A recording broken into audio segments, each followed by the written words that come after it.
صاحب ہیں، انہوں نے اپنے نام کو آپ حضرات کے سامنے پیش کرنے میں تھوڑا سا اختراع محض کی ہے. میں سمجھتا ہوں کہ سلسلہ ساتھ ان کا بھی نام ہوا ہے بزرگ محمد امداد اللہ مسلسل حاضر.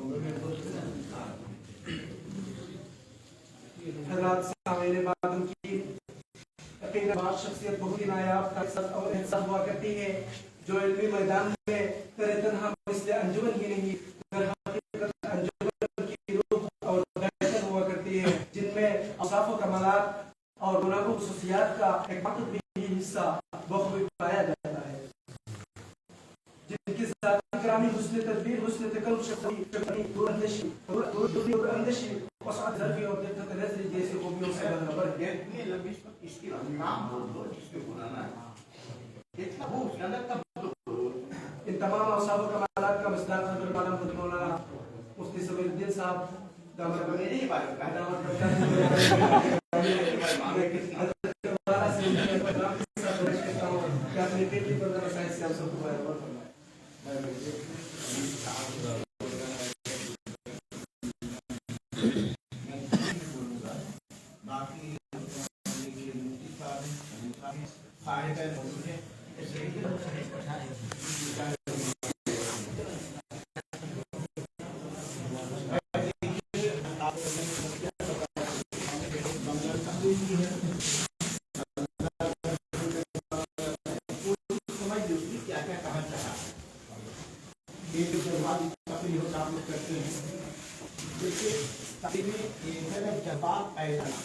ایک ہے جذباتی بدلا، یہ دونوں الگ الگ چیزیں ہیں.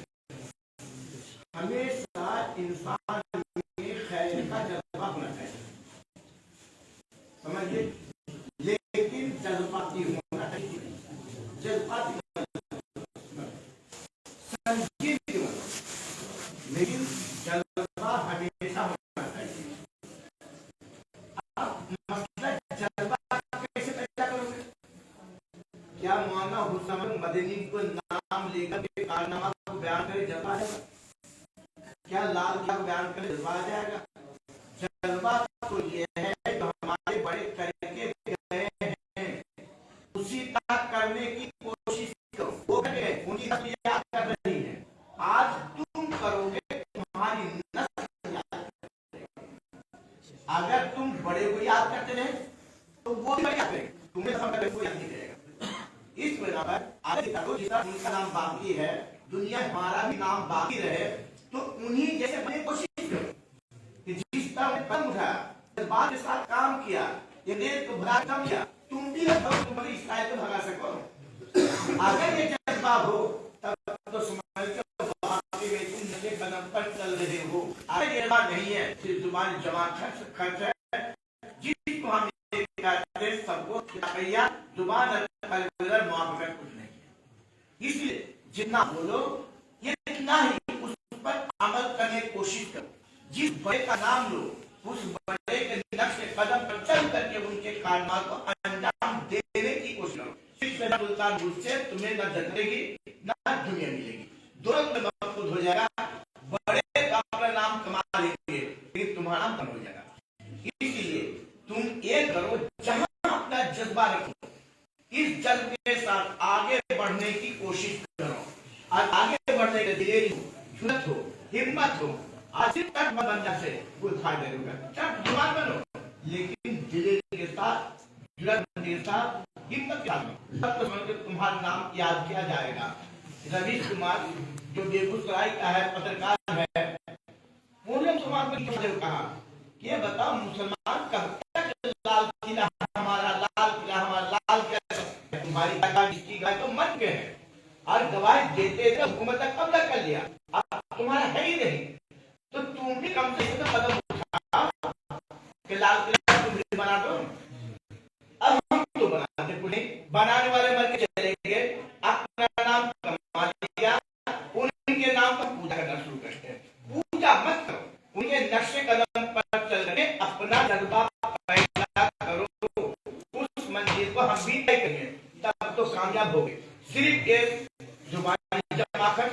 ہم یہ کریں وہ کریں کیوں جذبات کو چاہیے اس لیے اپنے جذبات کو سرد نہ کر کے جذبات کو ابھارو لیکن جذباتی مت بننا جس وقت ہو جائے بلکہ جذبے کے ساتھ کام کرو تب تو کامیاب ہوگے صرف بڑوں کو یاد کر کے انہیں کو جذبات کرنا ہمیں ضرورت نہیں ہے یہ جنم سلطان بدھ ہے جو فائدہ نہیں ہوگا اللہ تعالیٰ سب کو کام